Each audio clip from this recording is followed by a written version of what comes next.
best swordsman. Ha! I'm the best swordsman.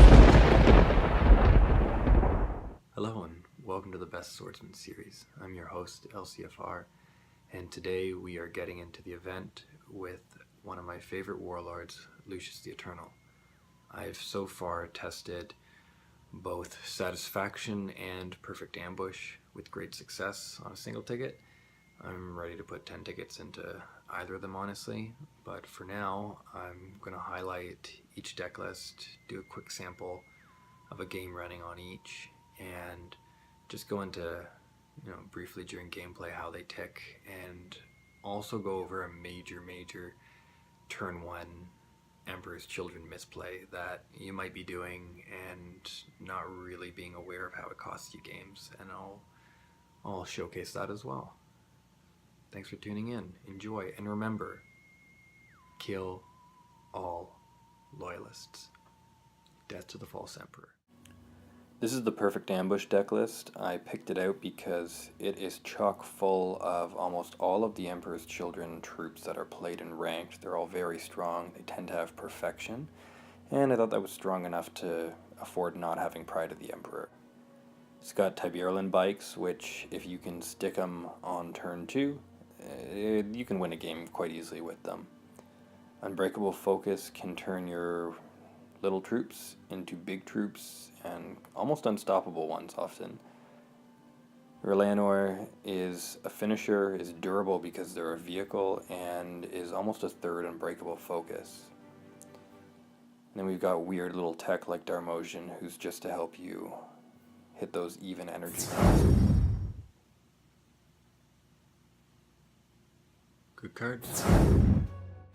Weaker cards in the deck include Lairdie's Squad, who's really the weakest of the 4 drops. Probably won't get played too often. Iron Column, a little bit too expensive to see play in many occasions. And the worst card in the Emperor's Children set, which is Discipline, and fairly useless outside of niche scenarios. Well, we've seen the good, we've seen the bad, and now let's look at the ugly, watching it unfold before our eyes. Turn 1 Tactical Brilliance. Always feels good in the moment, putting a value troop down so early in the game. Oh, and we're on the draw too, so how about that? But the reality is, even if our opponent didn't respond with a slightly bigger troop and more energy than us, they would just be responding with automatic removal, and then we're down 2 cards. Here's another silly mistake. Liberal use of Tactical Brilliance. Look at the card discrepancy between us and our opponent. And the energy discrepancy. Who do you think will win with this kind of discrepancy? Good insight. What I've learned in my experience is that it's not tactically brilliant to be tactically brilliant too soon and too eager. We want to choose our tactical brilliance with a bit of tactical brilliance. Just not on the first turn. Almost any other time than the first turn. It just sets us back way too much and does not put us forward enough to really justify the move. So be cautious and pay attention when you do use it.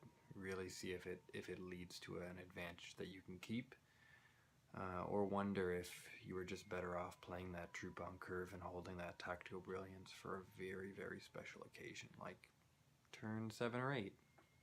Like, it's really fun. Hope you enjoyed the tactical advice. Use it. Don't. Be happy.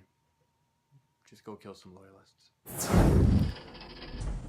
Alright, Perfect Ambush on the play. That means we're going first. I would typically reverse which troop I kept in this situation, but I've seen Agneman played plenty of times. I just want to see how Chaplain Charmosian works. He's a big, clunky, weird 5-drop that I never play, so why not? We can expect an enemy Lucius on his turn to be aggressively removing our creatures while aggressively attacking our face, and he did not disappoint. We don't have a play, so we're just gonna bash him back.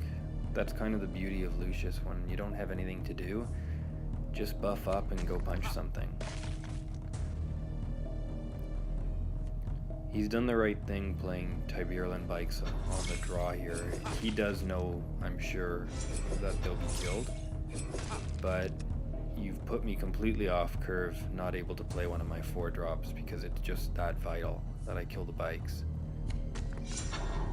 And now he's sort of receives a bit of the initiative here by playing a big frontliner. I'm just going to respond with a bigger troop. Sometimes that's just the way to do it. Let's take a little bit of tempo back. So in ranked, we would use troops like firewalkers or something, because they can't even be affected, and now you've got a big 5-4 just floating around. Today I'm going to make use of 5-5 Chaplain Charmosian. I don't expect the world from him. I don't expect even what I might get from an Agnamin tank, but let's see how he works. Double frontliner. We still don't really need to play any troops because I think we can climb these walls just with our tactics. And I like to play the Emperor's Children ones perfect as often as I can. And given that Lucius is himself a beatstick, I don't mind using my beatstick troops just to smash walls down. That's perfectly fine with me.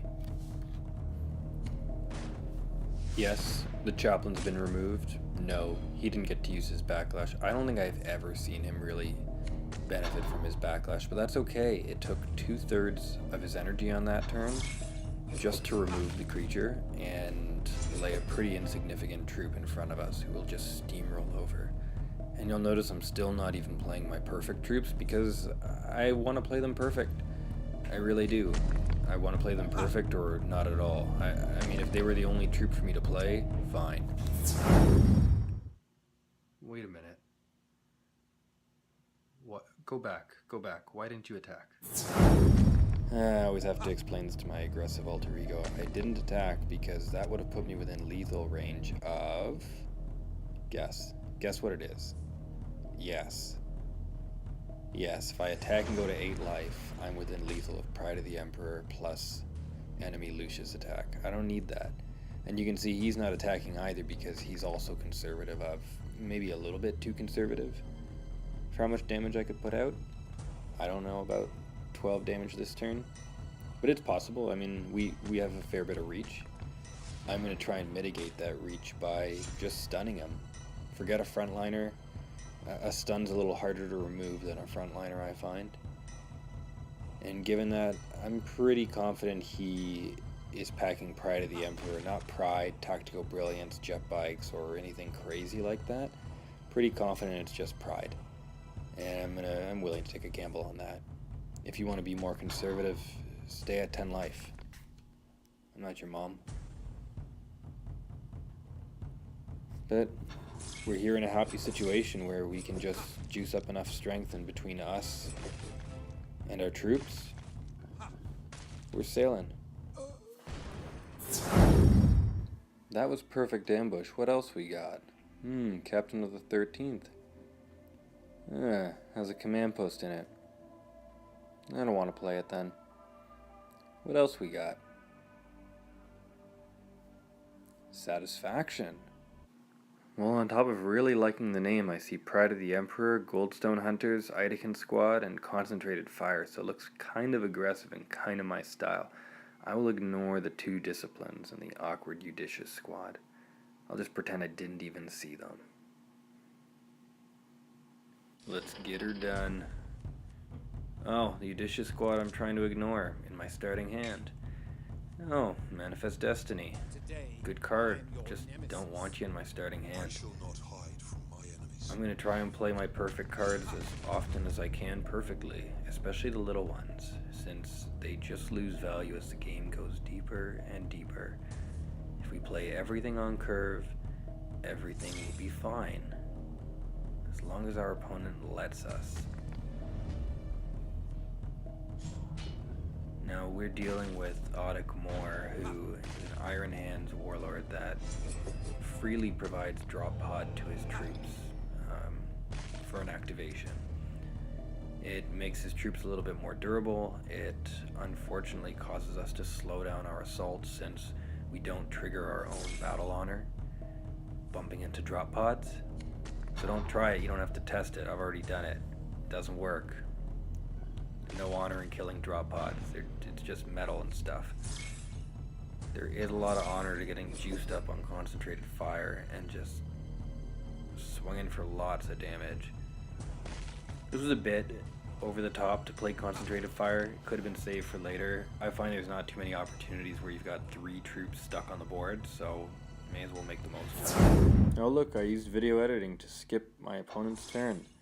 He played that troop I'm about to kill. I'm not doing anything else other than killing it, because doing anything else other than killing it just sort of sets me behind. It's going to make that Iron Hands troop bigger, because that's the kind of troop it is, but mostly it's just going to feed him something to trade with or easily remove. Like these 2 Tarek squads here that he's laid down would have just made mincemeat out of anything I played. Of course I'm in an unhappy situation now. Of course I'm unhappy as I say this, but if the best thing you can do in a turn is just get really strong and go kill some stuff, do it. It's Lucius's best life, just do it. What you'll notice I'm not doing, despite having 5 energy or more, is slamming my Manifest Destiny. Manifest Destiny is a great card, it's a very defensive card, but ultimately in a game like what we're having, it's a total tempo loss, and that really means that the time and energy we take playing it, we really give up putting any kind of action or heat on the board, and having 5 extra life in the pipe is not worth giving up our steam and any advantage we might pick up here in the race. We want to just keep pushing ahead. It's a little less than conservative of me to attack at just 10 life, but I'm really trying to just close this out and get him to within range of Pride here.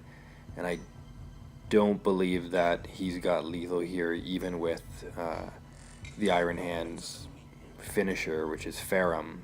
For 6 energy, it's 5 damage direct and 2 to adjacent units. And even if he has it, yeah, I'm hurt, but I'm not out yet, and it's just it won't kill me, so I can push a little harder. No one is innocent. This, of course, is a tougher situation, and it's probably one where I'm thinking, I wish I saved 2 life, because running up against 6/6s, you'll lose it pretty quickly.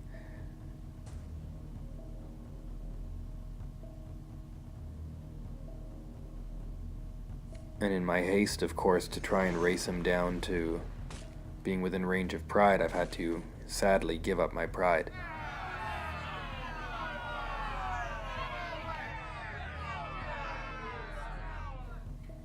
Tough crowd. They hate me with Pride, they hate me without Pride. You just know pleasing some people. I could have played the frontliner. Of course, in that instance, I'm literally killed by anything that removes that frontliner, so I'd rather be a bit more proactive. Now, of course, I'll happily play the Manifest Destiny and just keep punching away. Doesn't look like I'll pull this off with just Noise Marine and a concentrated fire. This is a bit too close.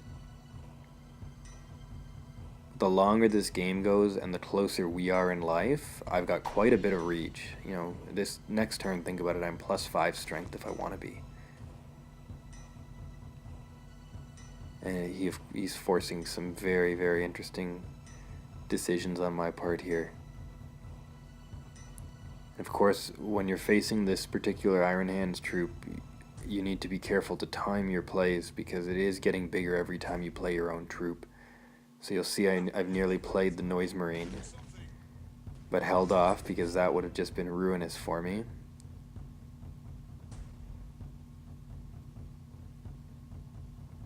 And now it's just a question of figuring out what I want to try and kill him with.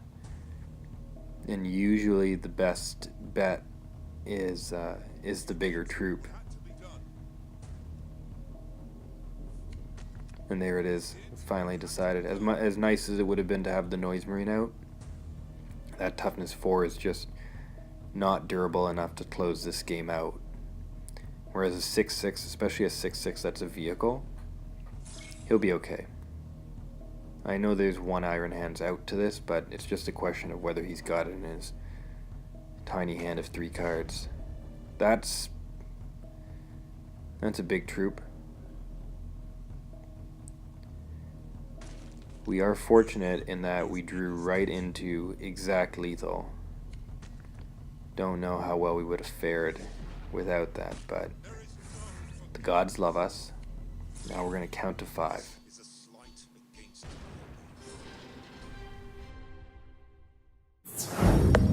Well, that's another slash on my face. Thanks for tuning into the Best Swordsman series. Catch you on the ladder.